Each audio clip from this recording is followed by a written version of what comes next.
আসসালামু আলাইকুম রহমতুল্লাহ। ইসলামিক শিক্ষার উপরে ছোট্ট একটি গল্প, আশা করি সবার খুবই ভালো লাগবে। সত্যবাদিত আমানতের শিক্ষা।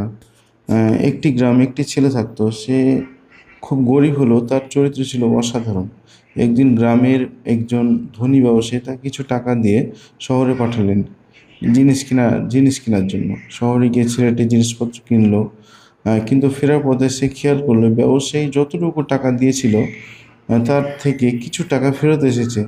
অনেকেই বলল, এই টাকাটা নিজের কাছে রেখে দাও, ব্যবসায়ী তো আর তোমাকে দেখছে না। কিন্তু ছেলেটি বলল, না, এটা আমার টাকা নয়, এটা আমানত। ইসলাম শিখিয়েছে কারো হক নিজের কাছে রাখা হারাম।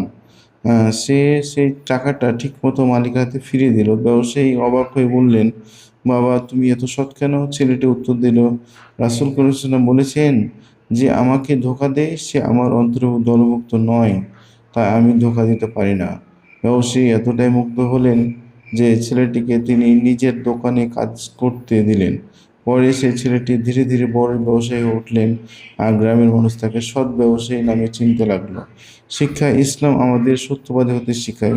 অন্যের অধিকার বা আমানত রক্ষা করা একটি বড় দায়িত্ব। আল্লাহ সবসময় দেখছেন, তাই গোপনে ধোঁকা দেওয়া কখনোই ঠিক নয়। আসসালামু আলাইকুম রহমতুল্লাহি ওয়া বারাকাতুহু।